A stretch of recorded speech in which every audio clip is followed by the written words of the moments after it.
À une époque, avec mon compagnon, on a mené un combat d'amour parce on vient de deux origines différentes et nos parents ne voulaient pas qu'on se marie, ne voulaient même pas qu'on se fréquente ni qu'on se voie. Et on a gagné le combat. Et de ce combat est né un premier héros, Elias.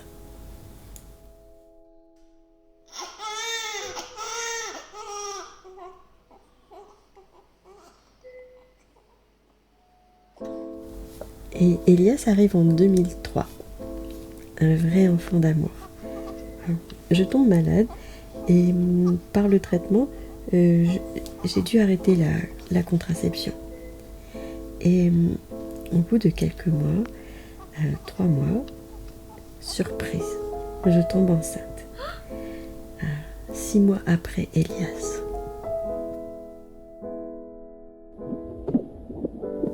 Rendez-vous chez la gynéco pour une échographie. Et deuxième grosse surprise, elle m'annonce que ce sera une naissance de jumeaux. Et là je me dis, pourquoi moi? Le terrain est favorable. Du côté du papa, il y a des jumeaux, des jumelles. Et du mien, il y a aussi des jumeaux, 2 fois.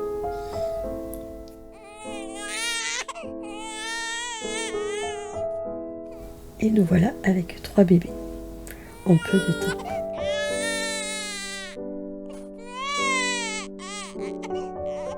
Adam montre des soucis de santé. Il fait une allergie au lait, s'amincit, et puis il fait bronchite sur bronchite.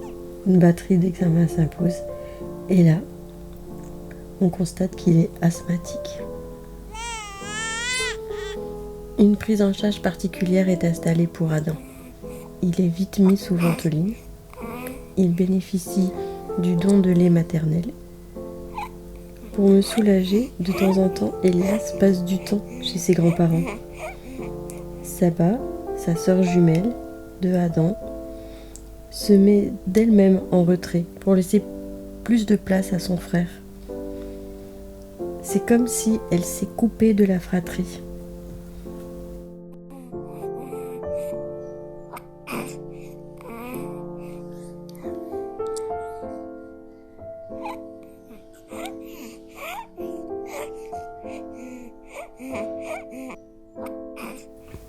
Le temps passe, Adam demande de l'attention, mais une routine s'installe. Il y a quelque chose qui ne va pas avec Saba. C'est une enfant qui ne fait pas de bruit. Elle ne fait pas de bruit lorsqu'elle a faim, lorsqu'elle doit s'accoucher pleine. Elle ne réagit pas quand on l'appelle.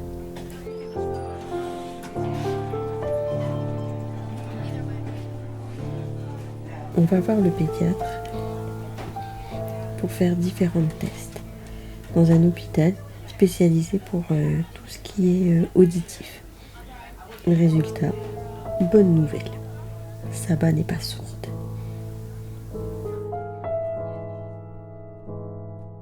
Suite à ce diagnostic, son papa prend contact avec différents médecins via son travail, qui nous met en relation avec une psychologue qui nous conseille et qui nous donne des exercices pour pouvoir stimuler l'attention de Saba.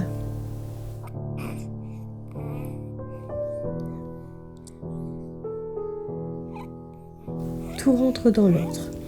Les soucis de Adam sont sous contrôle. Elias fait des allers-retours entre ses grands-parents et chez nous. Les premiers pas des garçons se font sans souci. Une fois de plus, il y a quelque chose qui ne va pas. On remarque qu'il y a un problème avec Saba.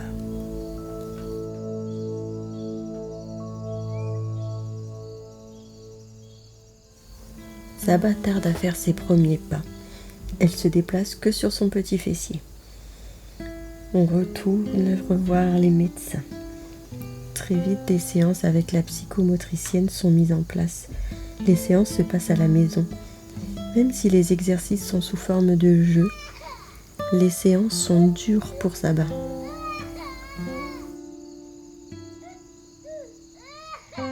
Dans le même temps, le papa nous dit au revoir. Je me retrouve seule avec les 3 jeunes enfants. La situation n'est pas simple, mais je décide de me donner à 200%, quitte à me mettre de côté.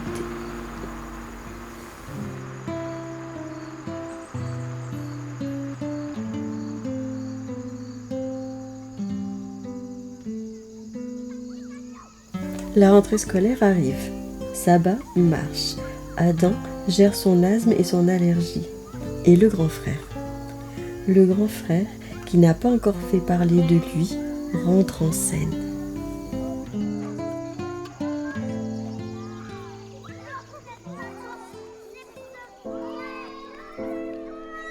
En seconde année maternelle, pour Elias, on lui trouve qu'il y a des troubles de l'apprentissage. Difficultés pour la lecture, l'écriture, à rester concentré sur une tâche. On repart sur un accompagnement médical avec une orthophoniste qui s'appelle Zoé. Et là, elle découvre qu'il est dysorthographie, dyspraxie, dyscalculie. Pour lui permettre d'avoir un accompagnement en plus de l'orthophoniste, il change d'école pour un accompagnement scolaire. Pour la sécurité, je décide de passer les mêmes tests pour les jumeaux. Et l'orthophoniste trouve que Adam est dyspraxie, Saba est dyscalculie. À ce moment-là, le papa décide de revenir au devant de la scène. Je décide de quitter le nord pour le Tarn-et-Garonne afin de m'éloigner du papa.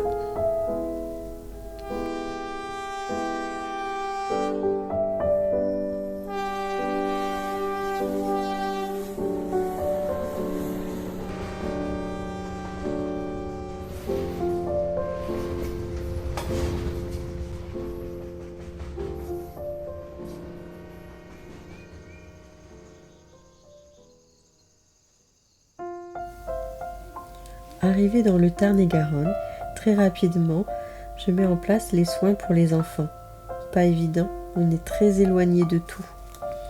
Je prends rendez-vous avec la psychologue pour le suivi des enfants, pour le changement de vie. Également de faire des tests pour voir l'évolution et les progrès d'Elias. Et à la fin, les résultats montrent qu'il est TDAH. Elias a besoin de lunettes. On se rend chez une ophtalmo avec son dossier médical comme à chaque fois, comme à chaque rendez-vous. Elle trouve que les troubles d'Elias ressemblent à son enfant. Comme sur un plateau, elle me donne une liste de médecins qui peuvent accompagner les loulous.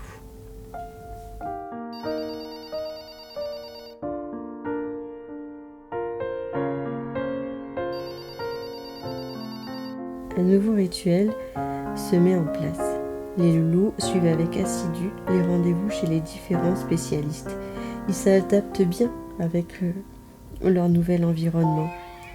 Je remarque que leur intégration se fait mieux ici, au soleil, que dans le nord. C'est un pari gagnant.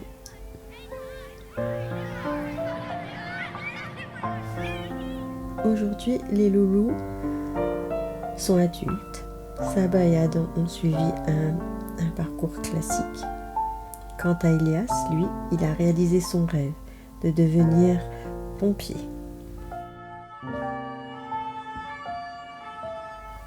Si je peux donner un conseil aux parents qui vivent la même situation, ne jamais baisser les bras et d'avoir le courage de prendre des décisions pour ses enfants.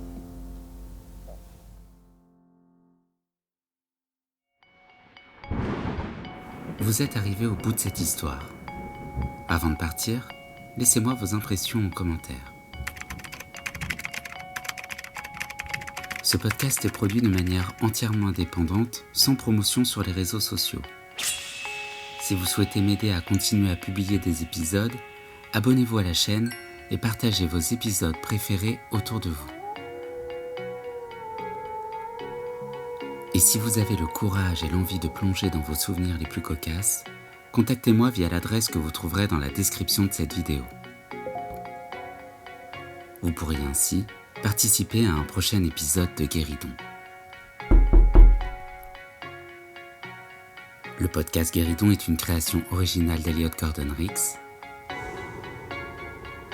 Cet épisode a été produit, réalisé, monté et présenté par Elliot Gordon-Rix.